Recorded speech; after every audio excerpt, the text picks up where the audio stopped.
Good morning student, good morning all of you. आज हम जो आसन आपको दिखाने वाले हैं वो है বৃক্ষ आसन। বৃক্ষ का अर्थ है पेड़। आज के আমি যে আসনটা দেখাবো আপনাদের সেটা হচ্ছে বৃক্ষ আসন। বৃক্ষের অর্থ হচ্ছে গাছ। গাছের মতোই আমরা স্থির এবং মজবুতি হওয়ার জন্য এই আসন করব।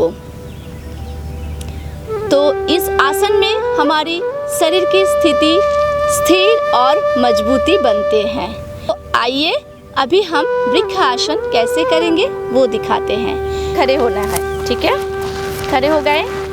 उसके बाद दोनों पैर को हम लोग 2 इंच के गैप रखेंगे, ज़्यादा नहीं, ज़्यादा ऐसे करके गैप नहीं रखेंगे। 2 इंच की हम लोग गैप रखे हैं। लंबा सा एक सांस को छोड़ेंगे। फिर हम लोग अपना दाहिना पैर को बायां पैर के जंघे के ऊपर रखेंगे और हम लोग सांस लेते हुए ये प्रक्रिया करेंगे। तो देखिए,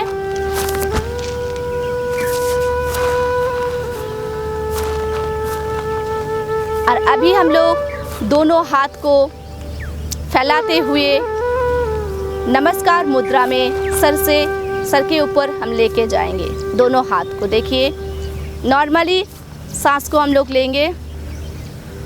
अब धीरे धीरे हम लोग हाथ को नमस्कार मुद्रा में लेते हुए ब्रीदिंग को नॉर्मली लेंगे। तो ये है हम लोग का वृक्ष आसन।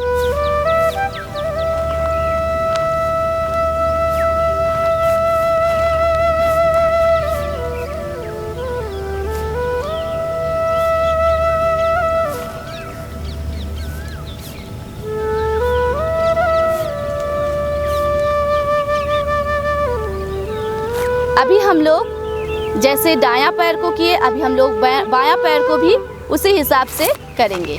तो आइए कैसे करेंगे। रूल्स वही है कि पहले हम लोग एक सांस को छोड़ेंगे। सांस को छोड़ने के बाद हम लोग बायां जो पैर है उसको दायां पैर के ऊपर रखेंगे और हाथ को फैलाते हुए नमस्कार मुद्रा में हम लोग ऊपर सर के ऊपर लेके जाएंगे और ये प्रक्रिया हम लोग 10 से 15 सेकंड तक रहेंगे। तो चलिए हम करते हैं अभी दूसरा पैर को।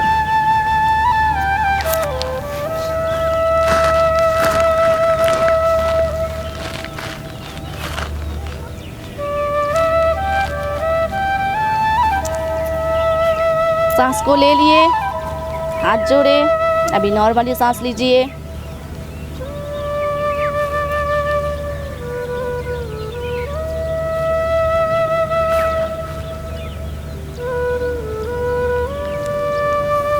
आप धीरे धीरे अपने पहला पोजीशन में आ जाना है। हाथ को धीरे धीरे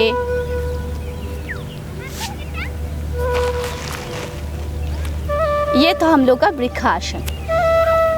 तो ये वृक्ष आसन में हम लोग को क्या क्या बेनिफिट्स है, तो क्या क्या हम लोग को फ़ायदा मिलते हैं।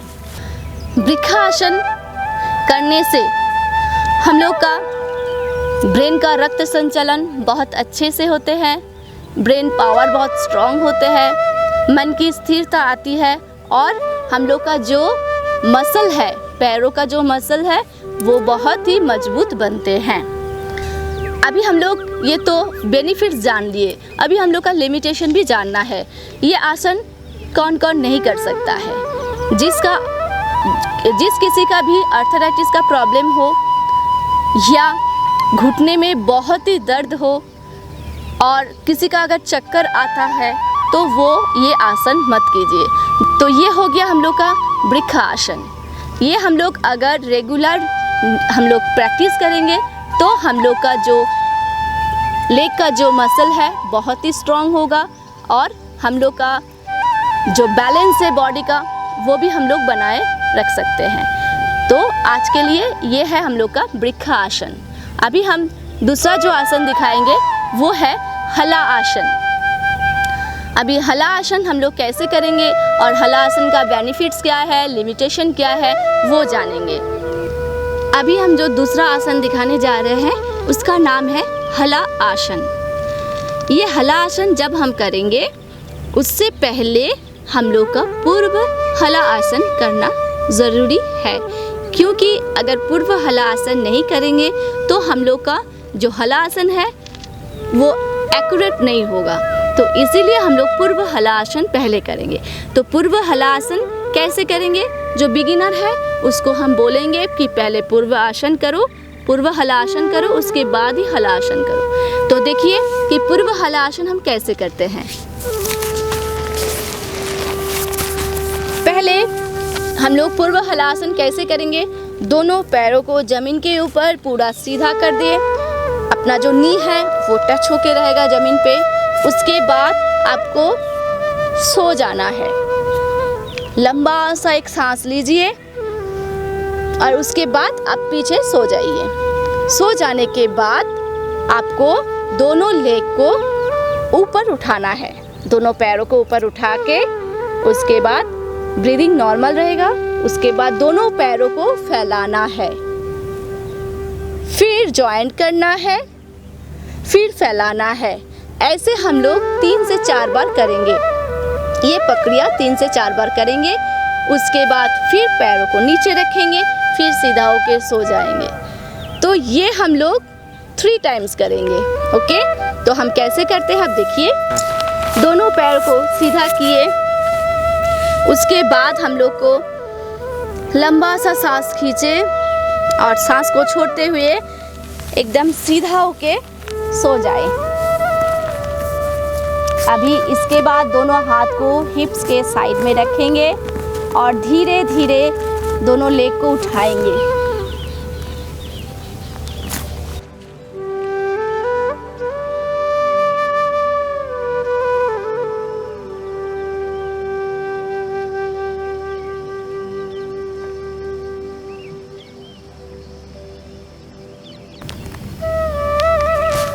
यही प्रक्रिया हम लोग 3 बार करेंगे। इसके बाद हम लोग पूर्ण जो हला आसन है वो करेंगे। मतलब इसके बाद हम लोग हला आसन को प्रैक्टिस करेंगे। तो ये 3 बार हो जाने के बाद हम लोग आसानी से हला आसन कर पाएंगे। तो हला आसन करने के लिए पहले दोनों पाँव को ऊपर उठाना है, उसके बाद धीरे धीरे पैरों को सर के पीछे लेके ज़मीन को टच करना है और जो हमारी चिन है वो चेस्ट को टच करके रहेगा। और ब्रीदिंग को हम लोग थोड़ा थोड़ा लेते हुए और थोड़ा थोड़ा हम लोग छोड़ते हुए इसी अवस्था में 5 से 10 सेकंड तक रहेंगे। तो चलिए अभी हम लोग कैसे करते हैं देखिए।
लेग को अपनी जगह पे लेके आई।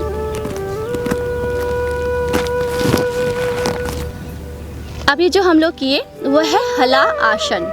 तो हला आसन किसको किसको नहीं करना है, इसका लिमिटेशन क्या है। जिसको हाई ब्लड प्रेशर हो वो ये आसन मत कीजिए। जिसका हार्निया का प्रॉब्लम हो, कमर में या पीठ में बहुत ही दर्द हो तो वो ये आसन मत करे। जिसका गर्दन में स्पॉन्डिलाइटिस हो वो भी ये आसन मत करे। अभी जानते हैं ये आसन करने से हम लोग को क्या फ़ायदा है, बेनिफिट्स क्या है। हम लोग ये आसन करने से हम लोग को क्या फ़ायदा मिलते हैं। ये आसन करने से हम लोग को बहुत सारा फ़ायदा है। जैसे हम लोग का जो लंग्स है वो स्ट्रॉन्ग होते हैं, लीवर बहुत ही मजबूती होते हैं, और हम लोग का कोई गैस का किसी का प्रॉब्लम रहता है, गैस्ट्रिक अल्सर भी रहते हैं, तो ये आसन उन लोग नियमित से रूप से ये कीजिए तो इसको मतलब लाभ मिलेगा। किडनी का जो प्रॉब्लम होते हैं और थायराइड किसी का होता है, ये आसन उन लोग को लाभ मिलते हैं। तो ये आसन सब कुछ फ़ायदेमंद है। तो आइए हम लोग ये आसन रूटीन वाइज प्रैक्टिस करेंगे। सबको बोलते हैं कि ये आसन आप लोग कीजिए। अभी हम तीसरा जो आसन है चक्र आसन, वो आप लोग को दिखाएंगे। तो चक्र आसन करने से पहले हम लोग उसका कुछ नियम जानेंगे और उसके बाद हम लोग उसका जो फ़ायदे हैं वो हम लोग देखेंगे। बहुत सावधानी से हम लोग को ये आसन करना है और उसके बाद आप लोग को हम इसका बेनिफिट और लिमिटेशन भी बताएंगे। तो चलिए अभी हम लोग देखते हैं कि चक्र आसन हम लोग कैसे करते हैं। पहले हम लोग को पीठ के बल सो जाना है।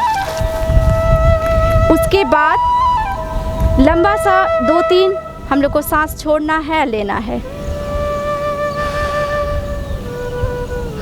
उसके बाद दोनों पाँव को अपने हिप्स के पास लेके आना है फोल्ड करके। उसके बाद धीरे धीरे दोनों हाथों को कंधे के सामने लेके आना है फोल्ड करके। और पहले हम लोग सांस को लेके ऊपर, बॉडी को ऊपर उठाएंगे। सांस को छोड़ते छोड़ते नहीं, सांस को हम लोग रोक लेंगे। उसके बाद हम लोग कमर को उठाएंगे। उसके बाद धीरे धीरे बॉडी को उठाएंगे। देखिए हम कैसे उठाते हैं। सांस को रोकते हुए हम लोग ऊपर उठेंगे और जब ऊपर में पूरा हम लोग चक्र आसन कर लेंगे तो हम लोग का ब्रीदिंग नॉर्मल होगा। नॉर्मल हम लोग ब्रीदिंग लेंगे और अगर किसी को प्रॉब्लम है तो वो सांस को रोक के भी रख सकते हैं। 5-10 सेकेंड तक ऐसी अवस्था में रहेंगे। उसके बाद धीरे धीरे हम लोग पीठ के बल में धीरे धीरे सोएंगे।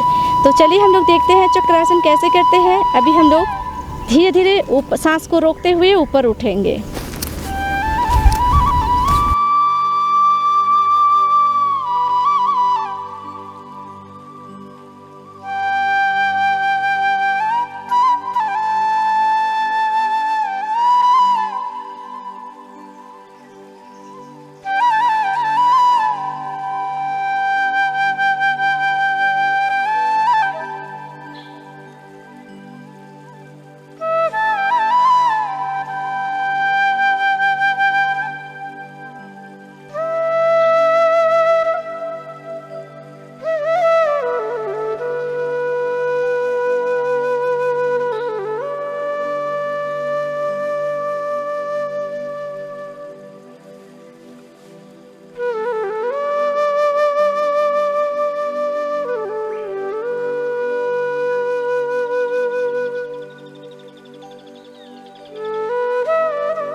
अभी धीरे धीरे आपको लेफ़्ट साइड में सीधा नहीं उठना है, लेफ़्ट साइड से आप लोग उठेंगे।